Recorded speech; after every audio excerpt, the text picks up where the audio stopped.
You are listening to RudolfSteinerAudio.com. If you are listening to the podcast of this, it is located at rudolfsteiner.podbean.com. Please consider becoming a patron.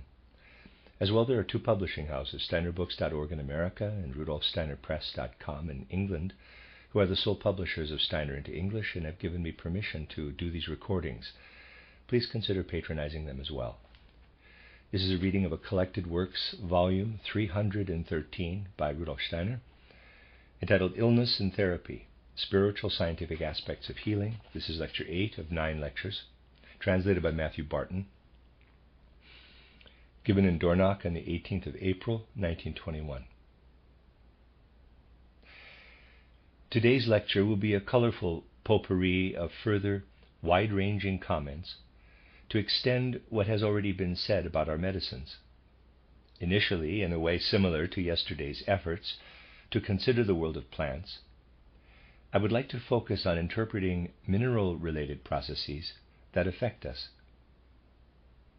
The approaches we need here are more complicated, since as soon as we pass to the mineral realm, we no longer have such precise, conclusive parallels as between the defined entities of plant and human being. Instead, the one passes more directly into the other, and distinctions are therefore difficult. When producing medicines, and this is something you must especially consider in relation to our own medicines, it is not merely a matter of using a particular substance, but rather of incorporating one process within whose living context the substance exists into another. Thus, when the action of a certain medicine becomes known, we must frequently consider how this action, induced in a sense in one direction, can be checked and curtailed in another. For instance, in relation to the medicine we make with lead and honey, the latter processed in a certain way, as you can find documented, it becomes possible to see how the action of lead is, in a sense, meant to be kept in check by the action of honey.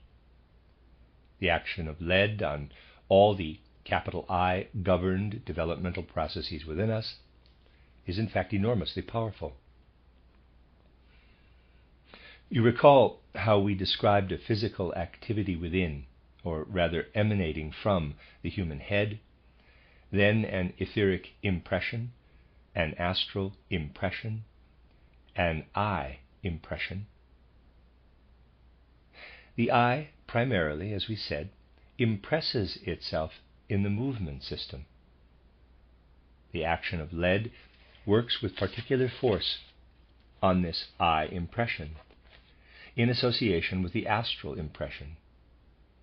Lead's action very much involves an extremely hidden force of nature, and for esoteric observation, there is extraordinarily profound significance in witnessing the effects of lead.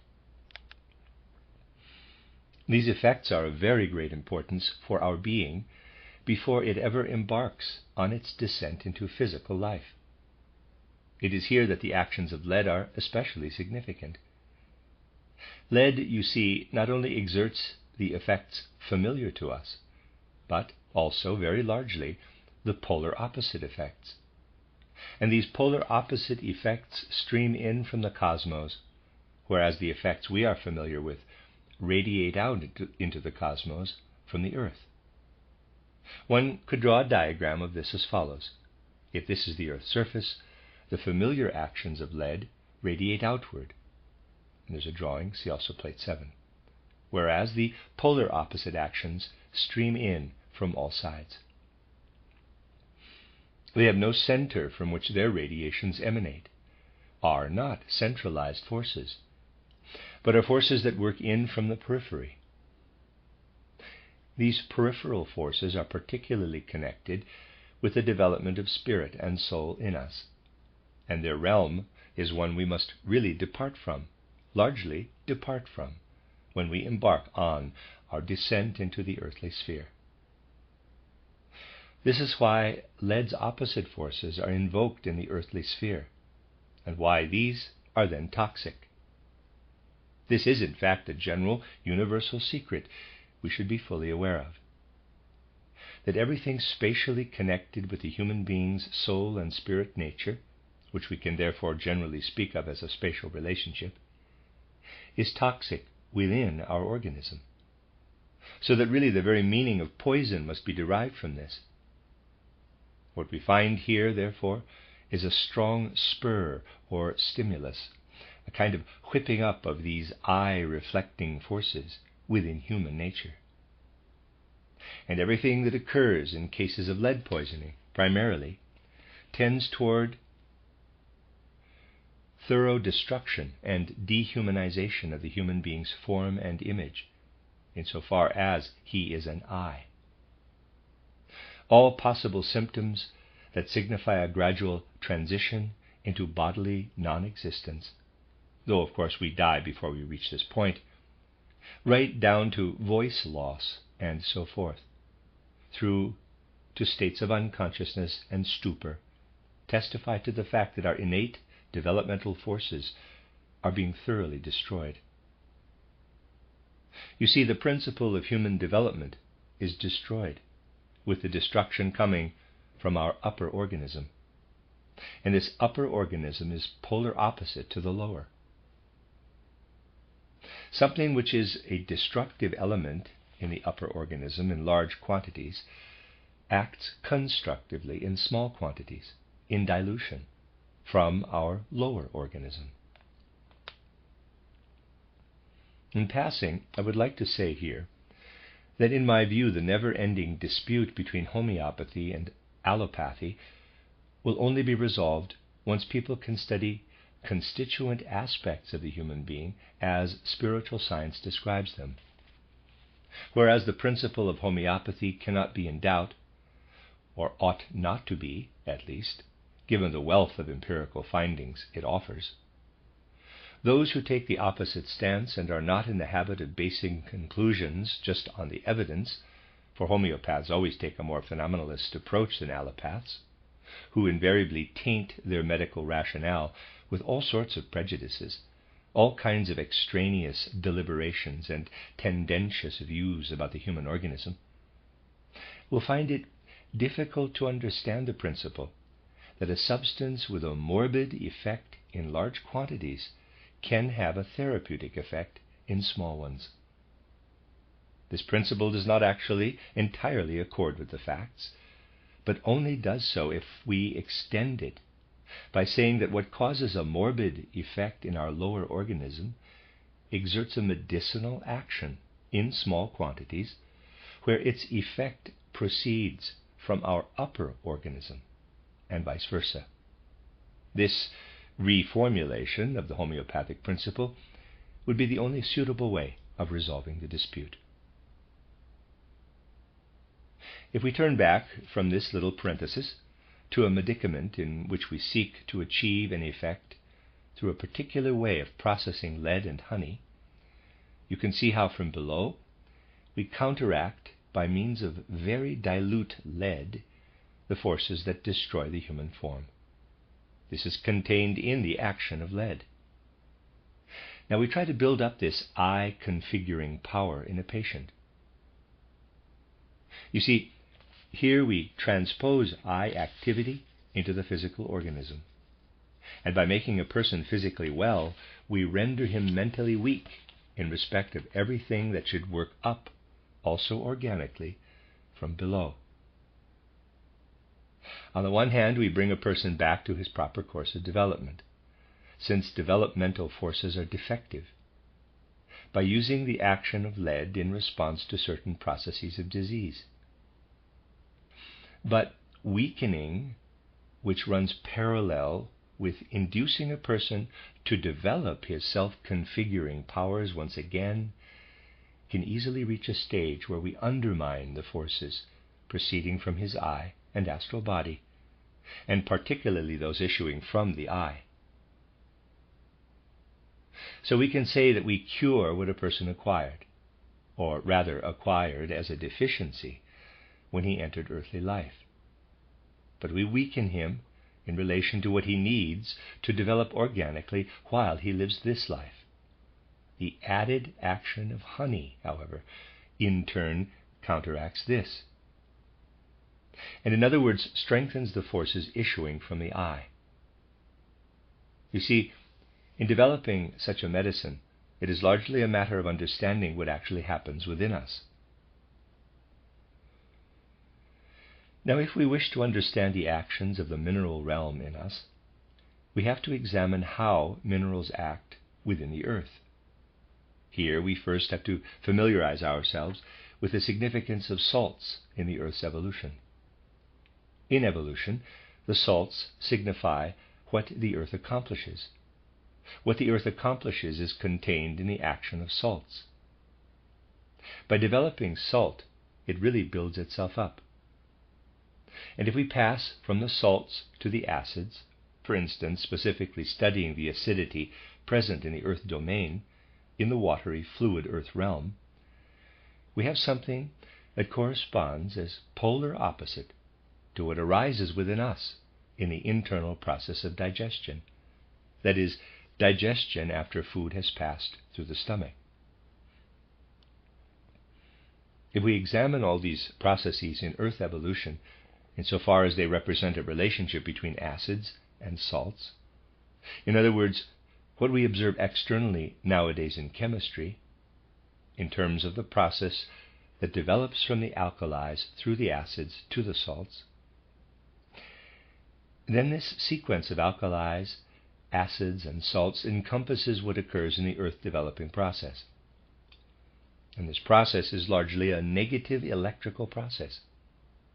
To put it more precisely, if we express the external spatial nature of this process, which crosses over into the physical, from the spiritual into the physical, we can represent it diagrammatically as follows.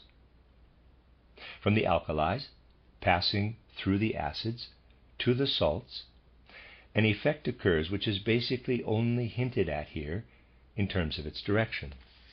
See figure 18, red arrow. But expressed diagrammatically, is really a process of sedimentation. And if we express this process in reverse, that is, salts, acids, alkalis, we would have to keep removing this line of sedimentation. They would act in a compression-like way, giving rise to opposite rays, a streaming out, see right-hand drawing arrows, see also plate 7. And then we have here a positive electrical process.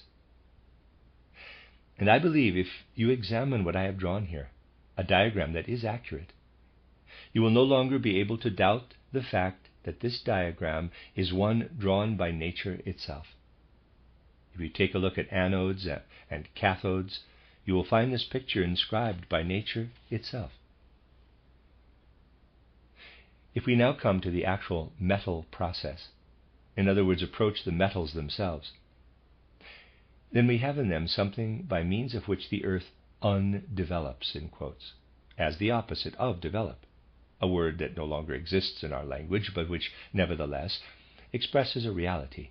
It undevelops, most in this way. And the metals do not tend to become increasingly preserved or consolidated in the earth realm, but instead tend to fragment and splinter away. Thus they really embody the earth's undeveloping tendency, which is why they initiate a radiant action that is hidden from external observation. They have this radiant action everywhere. It is of very particular importance to observe this wherever we approach the realm of metals, when interpreting nature insofar as it gives us medicines. It is especially interesting to consider specific metals from this perspective. This view of things gives rise to perspectives that have been listed in simple form here in this table as applicable to our mineral medicaments. To accomplish these things, we had to compile everything that arises from a direct interpretation of this kind, and they will be accurate because we have initially only developed things that are based on a full and comprehensive interpretation of our observations. Here we can now also offer some interpretative help. For me, it is really not a matter of just reeling off this table to you in some form. It needs to be amended and extended, and this must happen in the form of a written account. I am less concerned to recite this table than to guide your thinking in a direction that will allow you to see how it has in fact arisen. If we consider the metals, or I would prefer to say metality, from this perspective, then we have what I described to you a moment ago as a radiant quality, present in diverse forms. We can find this in the form of something that radiates and streams out into the cosmos, destroying what is earthly. This is particularly true of the action of lead. We could say that through the action of lead, forces are implanted in our organism that seek to fragment and scatter us out into the world. This is implicit in the action of lead, this urge to fragment and scatter into the world. And so we can best regard this action as a radiating one. Radiant actions appear in a different way in other metals, for instance magnesium. This can be very clearly discerned. Magnesium's function in respect of our teeth is based on this. The action of a metal must pass through the human organism to unfold its effect. This is also what occurs. It is then a matter, however, of the radiant effect in turn undergoing a metamorphosis. And when the radiant quality initially undergoes a metamorphosis, it becomes something I would describe as follows. The stream is now only direction, and what occurs is really a pendulum swing around the direction, an oscillation. Such actions are ones we must observe in states of both sickness and health. In a healthy person, these radiant actions are present as, if you like, the residues of pre-birth existence, of pre-existent life, in the sense organs' radiant streams. They are always present. What rays out in the sense organs are the actions of lead, basically, in which lead is no longer present. And in all sensory activity throughout the organism, these streams or radiant actions occur. Nerve activity, nerve function, is largely based on attenuation of sensory activity in this direction. In other words, involves a weaker stream. From this you can see why I said in my book titled Riddles of the Soul that neurosensory activity is hard to describe, since it would be necessary to preface such an account with all I have now presented here. This oscillating pendulum impetus, in which only the direction of a radiant current is still preserved, is something that underlies all respiration, all rhythmic activity in general, in the functions of the human organism. Rhythmic activity is based on developing this oscillation of movement on a form of motion that is more inwardly consolidated than the radiating stream. For instance, in the group of metals or the realm of metality, tin largely has such a movement. This is what makes high potencies of tin so beneficial. Fairly high potencies for treating everything relating to the rhythmic system. Then, however, this radiant pendulum movement can be further modified. This third modification is of very special importance. It maintains both the direction and the oscillation, but only, in a sense, in latent form. But on the other hand, it consists of a continual forming and dissolving of spheres which develop and undevelop in the direction of the current or stream. What acts in our metabolism is based on these forces, and amongst the metals, iron is what unfolds these forces to a particular degree. This is why iron in the blood counteracts metabolic action as a third metamorphosis of the radiant action. In the case of the first metamorphosis, the action is directed particularly to all that relates organically to the eye. With the second metamorphosis, the action is organically directed to all that is connected with the astral body. And the third metamorphosis exerts its organic effect on all that relates to the ether body. See figure 19, see also plate 7. But now, let us go further. What develops there as this ongoing stream of spheres, if I can put it like that, must, since in a sense it works down from the upper to the lower organism, continually be received. It only goes as far as the etheric, only as far as the etheric. But now the physical body must receive it through a force that works in polar opposition. For this forming of spheres must be met from without by something that enfolds and envelops them. Something must envelop these spheres. See figure 20, see also plate 7. This enveloping action can be such that it is more or less in equilibrium with the sphere forming action. Under normal conditions, this is of course due to the fact that everything working from above downward is balanced by what works from below upward. And this state of balance occurs particularly in the movement of the heart. But if this particular balance is upset, then aurum is the balancing metal to use. Readers aside, gold, end of readers aside. This reestablishes balance between the encompassing action and what is present there in the middle.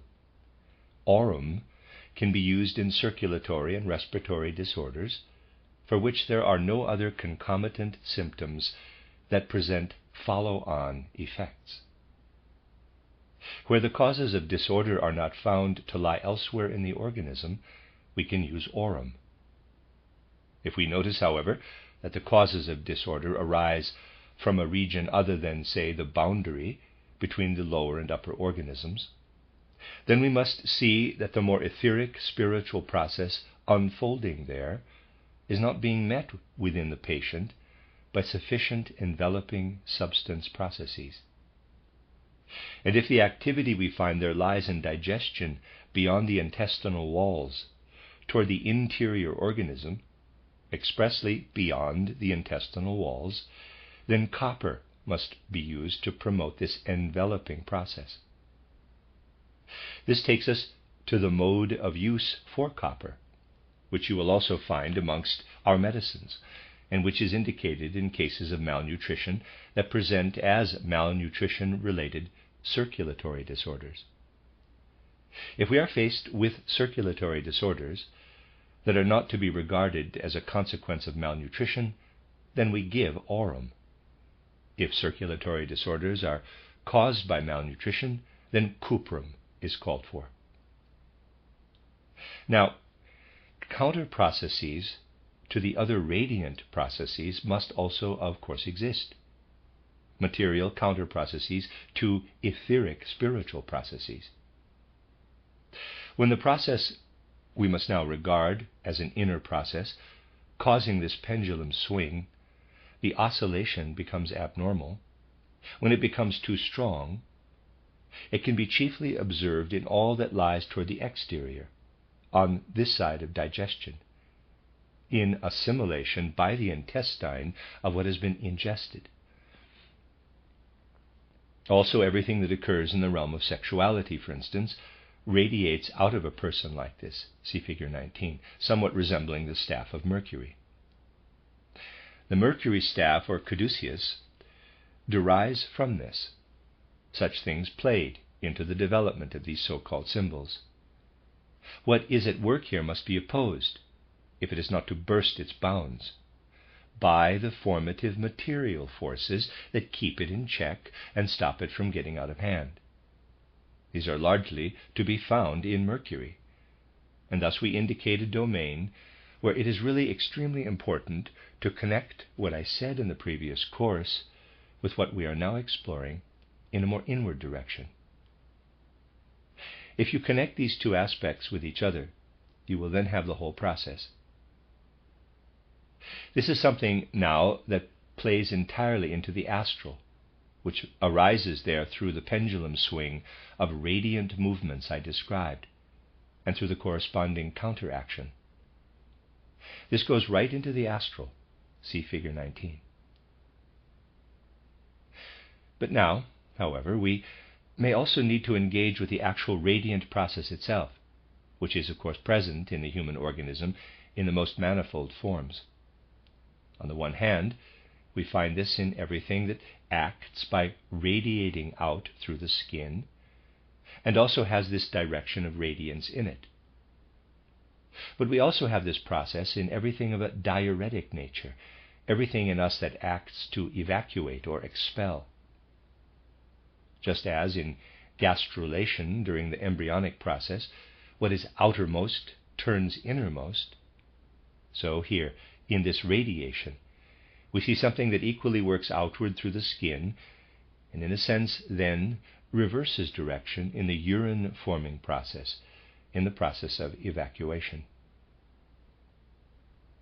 Whereas in polar phenomena we usually find something manifesting in an opposite direction, on this occasion we find something that is opposite in one sense and yet is of the same nature. We should never see the world in schematic ways. As soon as we proceed from theories, errors invariably creep in. It is impossible to adhere to a theory and not succumb to error. If, for instance, someone were to state that polarity is at work in the world, and to construct a schema, a formula for this law of polarity, dictating how polarity works, he would be able to explain one set of phenomena, but would find his schema did not accord with another. If only people would see through the terrible tyranny of theoretical supposition in science. Of course, we need to attempt to formulate theories, for without them we could never encompass phenomena at all. But we must also be willing to depart from our theories again wherever this is called for, and to penetrate into the domain where our theory no longer holds true. This must also be taken into account in conventional science.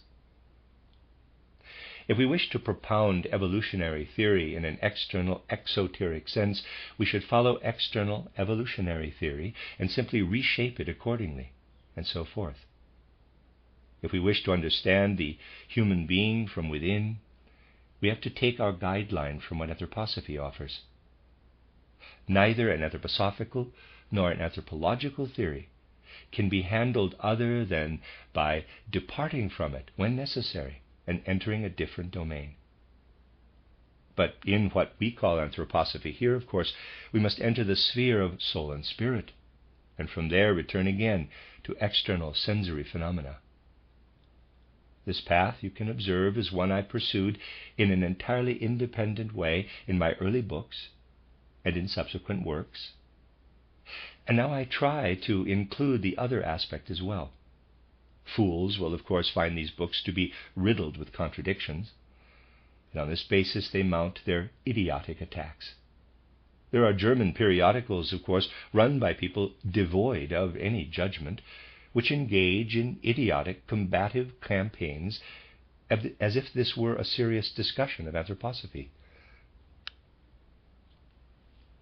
I don't know if you're aware that the name of one of these people who mounted a thumping half-wit attack in Diederik's magazine, Die Tat, actually translates as Mr. Thumper. But now, we must consider what can be described, and what I have described, as a form of radiation. And we must also counter this action. We do so by invoking everything that radiates in a contrary direction. For instance, in silver. Here, though, we must be clear that silver has to be used as an ointment if it is to meet and engage with the direction of radiance that issues through the skin in some form, whereas it must be given parenterally, readers aside, P-A-R-E-N-T-E-R-A-L-L-Y, parenterally, in some form if the other activity is involved, corresponding in some way to the direction of evacuation. Let me read that whole sentence again. Here, though, we must be clear that silver has to be used as an ointment if it is to meet and engage with the direction of radiance that issues through the skin in some form, whereas it must be given parenterally in some form if the other activity is involved, corresponding in some way to the direction of evacuation. This is a kind of, in quotes, direction guideline for the particular way in which such things must be handled, for as much depends on the way they are handled as on the quality of a medicine. Now, I would like to let these observations, which touch on our medicines, flow on into a few additional comments I will make in relation to questions that have been raised. If I have not been able to give a fully rounded picture today, I beg you to understand that this was due to lack of time. But I believe that if you pay attention to the method I will use in briefly answering those questions, you will see that I have tried in recent days to organize the lectures in a way that has led up to these answers.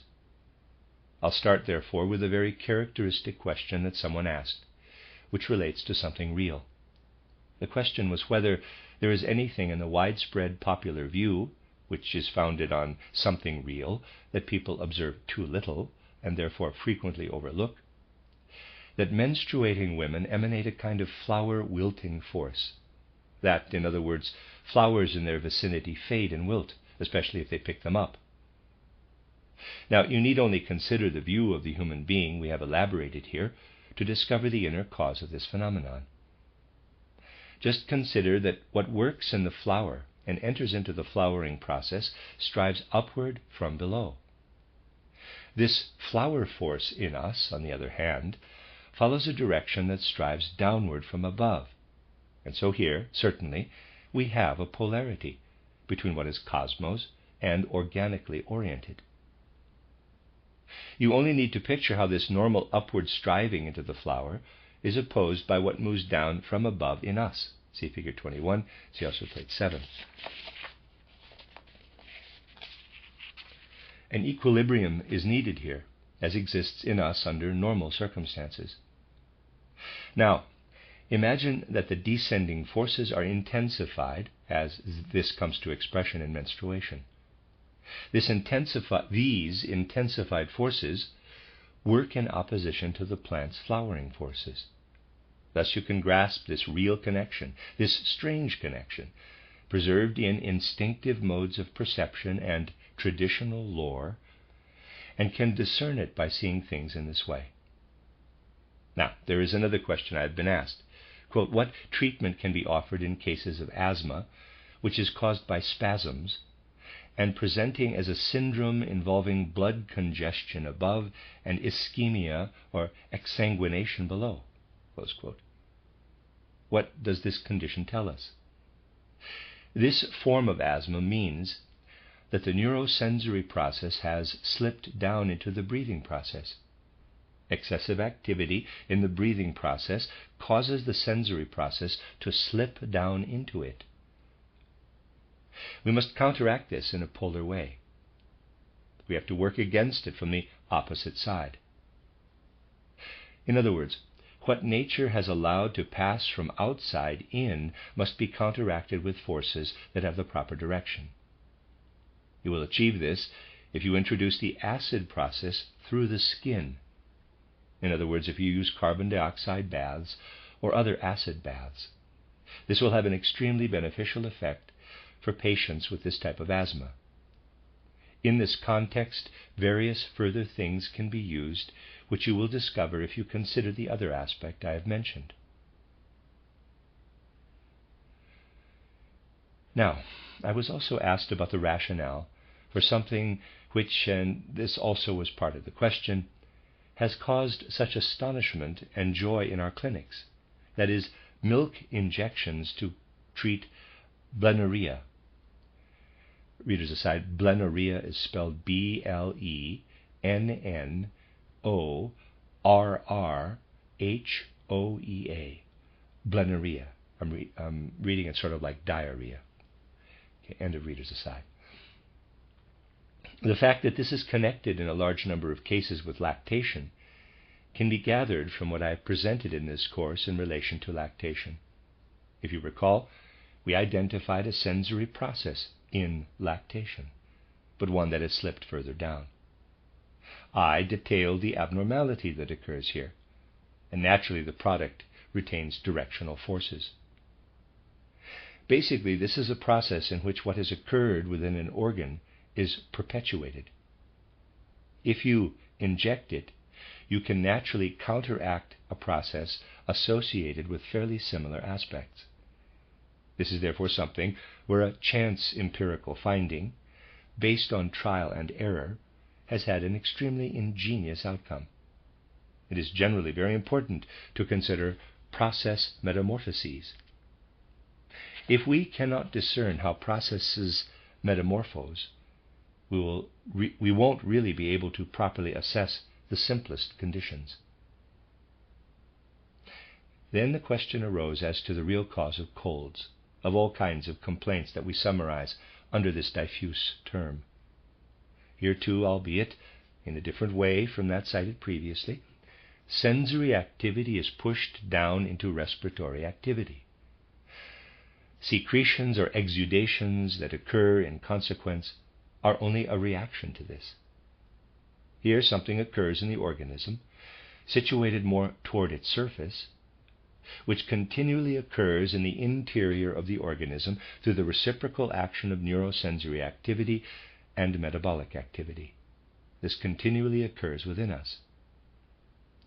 Once again, you should not be surprised that we can treat these complaints by very simple means, through compresses and such like, whereby we push a kind of nerve and sense activity in from without to a place where it is not normally located. All packs, compresses, and so on involve inserting a nerve and sense activity into the organism, one that is semi-conscious, but not otherwise present. Now, I was also asked about the relationship between muscle forces and bone forces. As to questions relating to homeopathy, I hope that what I have presented will largely answer these. Various other questions have also been submitted, and I must respond to them a little. The behavior of muscle forces compared with bone forces can be characterized by saying that muscle forces contain actions in full flow that have come to rest and died away in bone forces. Bones, not now in a generic sense but archetypally, are certainly transformed muscles. For this reason, it is nonsense to seek a generic connection between bone and muscles, or even between cartilage and bone, and some have rightly pointed to the difficulty of looking for a kindred relationship. Bunge, for instance, has highlighted the problems involved in regarding bone and cartilage as cognate, although he did not, of course, identify the nature of this difficulty. Just consider a time when all muscle development has not yet reached the organic and visible stage. See Figure 22, red, and also Plate 7. And this is largely also true, albeit only in very attenuated form, in the case of cartilage development, where muscles and cartilage are still undifferentiated, and when in this undifferentiated state, during differentiation, polarity takes hold of these processes. Naturally, it will then be very hard to discern the metamorphosis. You can only discern an external generic metamorphosis when its nature is such that polarity does not yet take effect in the transition of one into the other during differentiation, but the direction is retained. If polarity intervenes immediately in the differentiation process, however, quite a different configuration will of course occur, and will no longer in the least resemble the original form.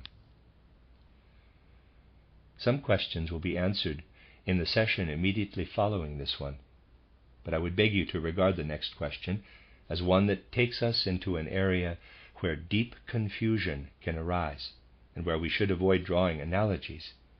The question is this: can we assign taste to a spectrum passing from sweet, bitter, sour, acidic, through to salty, and perhaps also a spectrum of smells?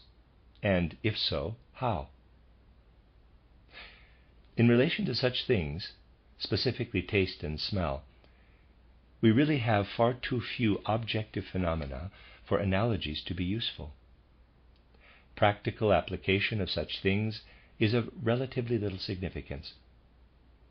For the moment we pass from the realm of the eye, EYE, and the ear, to that of taste and smell, we enter a quite different realm. This is because when perceiving visually, we are really involved with what is revealed entirely from the etheric domain, while the process of tasting and smelling is a realm strongly dominated by material processes, the actions of substances, metabolic effects. In passing to this realm of sensory activity, therefore, we can adhere to the more robust nature of what is expressed in metabolism. Now, I would like to briefly address a question that has a certain fundamental importance. Other questions that relate to it can better be discussed in the following session. Without ingesting these substances, are we capable of synthesizing bromine, morphine, iodine, quinine, arsenic, and other medicinal agents within us? This question actually takes us into profound depths of the whole human organization. We cannot, in fact, produce these substances, but we can produce the processes. While we certainly cannot produce lead within us, we are perfectly capable of producing the lead process within us out of the etheric realm, and then allowing it to radiate into the physical body. And so we can ask whether it might be possible to use this process homeopathically to try to exert an effect on the ether body in such a way as to induce this self-metallization or self-radiating process, corresponding to a metal radiating process. This can actually occur in a certain sense. But it requires us to gain close insight into the radiating processes that issue from metallity. You won't be able to approach these things, of course, if you remain stuck in allopathic thinking. But you can, if, for instance, you consider the following. The process of dentition involves magnesium radiating forces, or, in other words, forces that are of significance throughout the human organism, since the teeth, after all, are pushed out from the whole human being. If you now use a magnesium salt of some kind, let us say magnesium sulfate, and in doing so neglect anything of an allopathic nature, producing instead a particularly high dilution, here we will find it necessary to use high, or indeed very high dilutions. Then you will have two things. Firstly, there will be the action of magnesium, which really ceases, however, where the teeth are seated. The magnesium forces do not usually breach this region in normal conditions. In a sense, therefore, we have to give these forces a strengthening impulse so that their action goes further and radiates through the whole human being. We can do this by using a salt, a sulfate in particular, for this conveys the magnesium radiation right through into the head forces. From here you can let them radiate back again, and this will in fact invoke a process that proceeds from the etheric realm, one that remains homeopathic right into the etheric realm and involves only forces without any substance, having started with a quite different substance. You know that magnesium sulfate has already been empirically tested here, but we will only be able to use it in a rational way if we consider this whole context. For then we will see immediately, for instance, that the sulfate property is only half the picture. The other half the picture is magnesium. And so someone who thinks that one could also use another sulfate will be mistaken. We will only mistakenly believe such a thing if we rely on methods rooted in the external world of the senses and on a rationality that only collects and combines sensory impressions.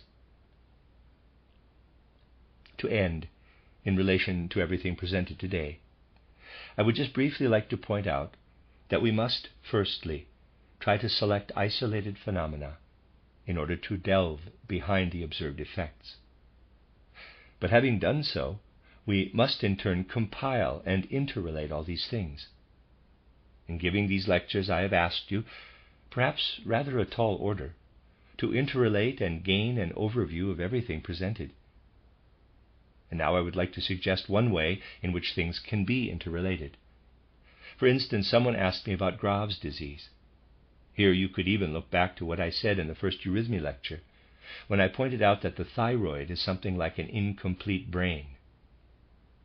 If you see the thyroid as an incomplete brain, and become aware that the abnormal forces active in Graves' disease tend toward the thyroid, and in doing so induce all the other symptoms which appear in the Graves' disease syndrome, then you will discover how you need to counteract this condition by means of something that, as it were, combats excessive head development in the human being. And then we are led in turn to the theme of our next session.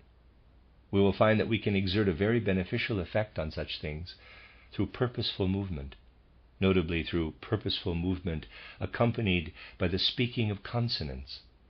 You will achieve a good deal in the case of incipient Graves' disease if you make radical use of what we discussed in the eurythmy lectures.